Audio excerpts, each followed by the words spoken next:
फिजाओं में महका करती है, खुशबू फिजाओं में महका करती है, गुलशन बहारों से बना करते हैं।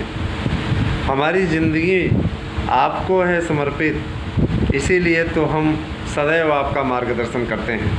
तो मार्गदर्शन अकादमी यूट्यूब चैनल पर मैं अनिल मिश्रा आपका हार्दिक स्वागत करता हूं। हमारे इस चैनल पर आप नए हैं तो चैनल को करें सब्सक्राइब और जुड़ें हमारे साथ। मेरे चेहरे की मुस्कान ये बताने के लिए काफ़ी है कि आप लोगों के लिए हमारा प्रयास पूर्णतः सफल साबित हुआ है। मेरे प्यारे भाई बहनों, आप लोगों से मेरा विशेष अनुरोध है कि जिस तरीके से आप सब स्नेह दिखा रहे हैं यूट्यूब चैनल्स के प्रति, उसी प्रकार का अनुराग बनाए रखें। साथ ही साथ ज़्यादा से ज़्यादा लोगों को हमारे चैनलों के साथ जोड़ें।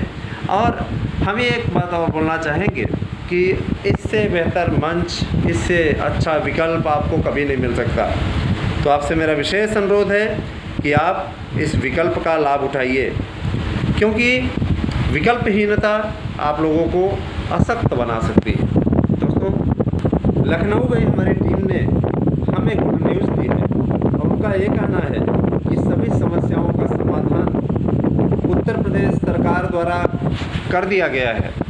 निश्चित रूप से हम लोगों को 7 जून को नए आयोग के गठन की प्रक्रिया पूर्ण कर देने के लिए बताया गया है कि 7 जून तक प्रक्रिया पूर्ण हो जाएगी और 7 जून को पहली बैठक में 3-4 मुद्दे हैं जिनका समाधान हर हाल में हो जाएगा। देखिए, कोरोना काल में बहुत लोग उनकी आयु सीमा में गड़बड़ी हो गई। आयु सीमा की मांग कर रहे थे, बढ़ाया गया। आयु सीमा में आप लोगों को रिलीफ मिल गई। इसके विषय में आपको डिटेल से बताऊंगा, इस पर चर्चा करूंगा।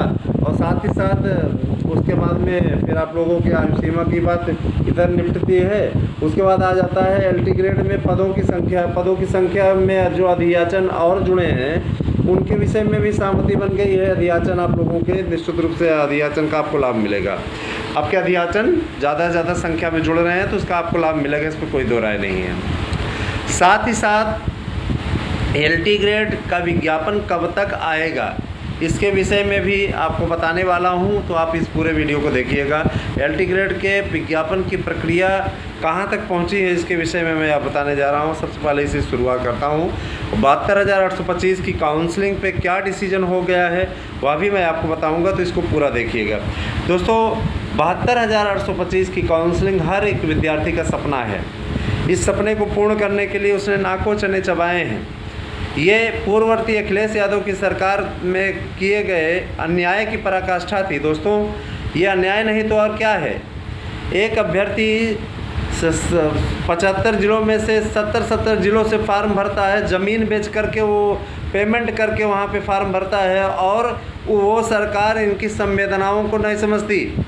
यहाँ सपा बसपा या भाजपा का विरोध या समर्थन की बात नहीं है, यहाँ आपके अधिकारों की लड़ाई की बात है दोस्तों।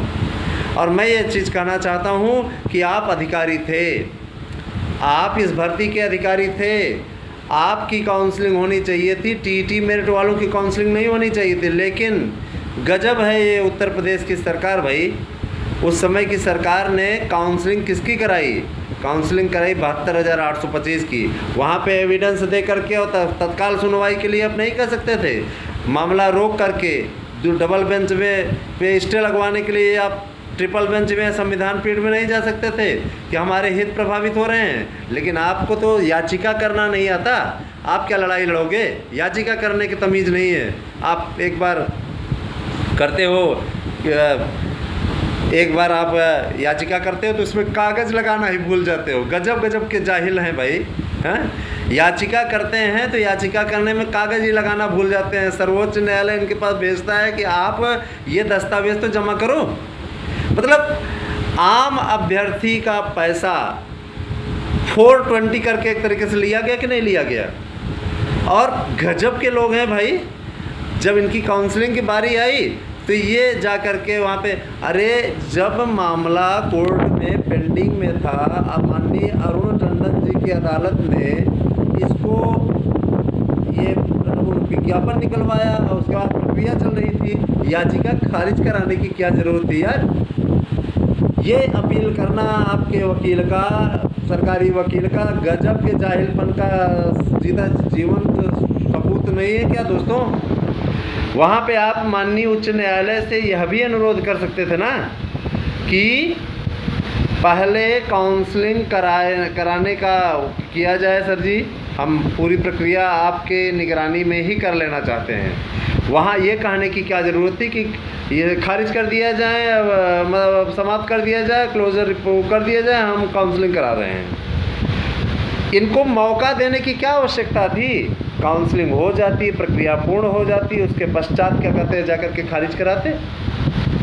और हम ये कह रहे हैं दूसरी गलती, जब यहाँ पे ट्रिपल बेंच इस मामले की सुनवाई कर रही थी, ठीक है, ट्रिपल बेंच इस मामले की सुनवाई कर रही थी कि टीईटी अनिवार्य है कि नहीं, उसी में इस याचिका को भी जोड़ा गया था कि टीईटी की मेरिट पे भर्ती हो सकती है कि नहीं, कि एकेडमिक मेरिट सही है कि नहीं।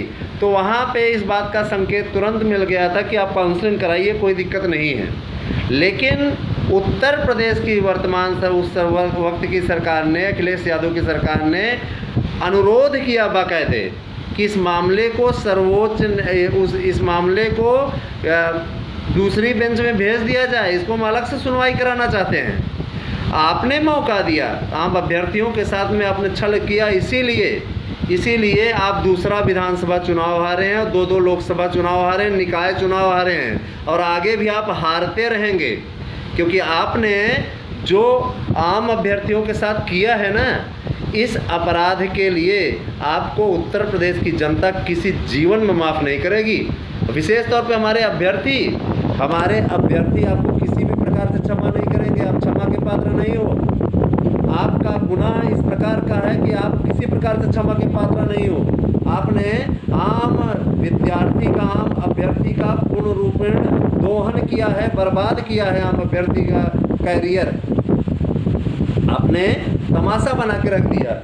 ठीक है, जो याचिका में सम्मिलित रहे, जो रहे, उनको रिलीफ दिला दिया रिक्वेस्ट करके, इनको रिलीफ दे दी जाए।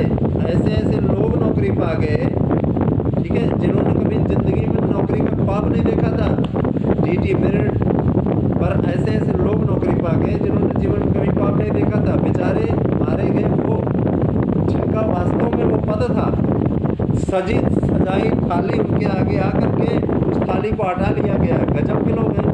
और टीटी मेरिट निर्धारण करने वाले संजय मोहन जेल गए, इस गंगोत्री में नहा के गए थे भैया कि एकदम वो भर्ती फिर भी पाक साबित हो गई।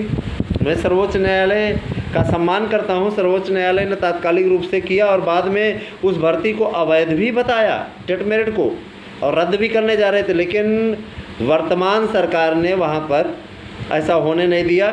वर्तमान सरकार को इस बात का डर था कि कहीं लटके फटके भटके, है ना, इसलिए अब भाई इनका विज्ञापन नहीं था तो इन्होंने नहीं वो फौरी संज्ञान लिया। लेकिन अब वर्तमान सरकार का धन्यवाद कीजिए। अब वर्तमान सरकार आपके जख्मों पर मरहम लगाने की तैयारी कर रही है। धन्य मनाइए कि आपको योगी जैसा सीएम मिला है। धन्य है ये योगी आदित्यनाथ जो हमारे सीएम हैं, और यही कारण है कि ये निरंतर चुनाव जीतते जा रहे हैं। हमारी समस्याओं का, हमारे मामले को ये अच्छी तरीके से सुनते हैं और निश्चित रूप से इसका समाधान होता है। आने वाले लोकसभा चुनाव में भी इन्हें बम्पर समर्थन मिलेगा। मोदी जैसा कुशल नेतृत्व है। दोस्तों, मैं एक चीज़ बताना चाहता हूँ, कतिपय ऐसे भी, जैसे चंद्रशेखर रावण करके एक है, उसका वीडियो हमने देखा था एक जगह पे। उसका ये कहना था कि भाजपा वालों सुन लो, सरकार बदलने के बाद में छोड़े नहीं जाओगे, ठीक है। तो मतलब खुलेआम धमकी दे रहा है लोगों को। अरे तुम अब पीएम बनने का ख्वाब देख रहा है कि हम पीएम के रूप में कैसे हैं। ऐसे लोगों को क्या कहा जाए, ऐसे लोगों को क्या कहा जाए। एक पंचायत का चुनाव जीतने की औकात नहीं है और ऐसे लोग क्या कहते हैं, चले हैं प्रधानमंत्री बनने का ख्वाब देखने।